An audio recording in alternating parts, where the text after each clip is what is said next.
Hi friends, పాలకూర పప్పు రుచిగా రావాలంటే ఈ విధంగా ట్రై చేయండి. ఫస్ట్ అయితే ఈ విధంగా కందిపప్పును 2 సార్లు శుభ్రంగా కడుక్కున్న తర్వాత దాంట్లో వాటర్ పోసేసుకొని ఇప్పుడు కడిగి పాలకూరను కూడా దాంట్లో వేసేసుకోండి. ఇప్పుడు మనము ఒక 2 టమాటాలను 3, 4 పచ్చిమిర్చిని ఒక ఉల్లిపాయను కూడా తరుక్కొని దాంట్లో ఈ విధంగా వేసేసుకోండి.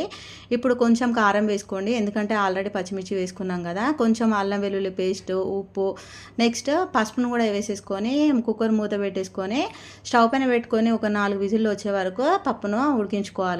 ఇప్పుడు మనం మూత తీసేసి పప్పు గుత్తితో పప్పును మంచిగా ఈ విధంగా మెదుపుకోవాలి.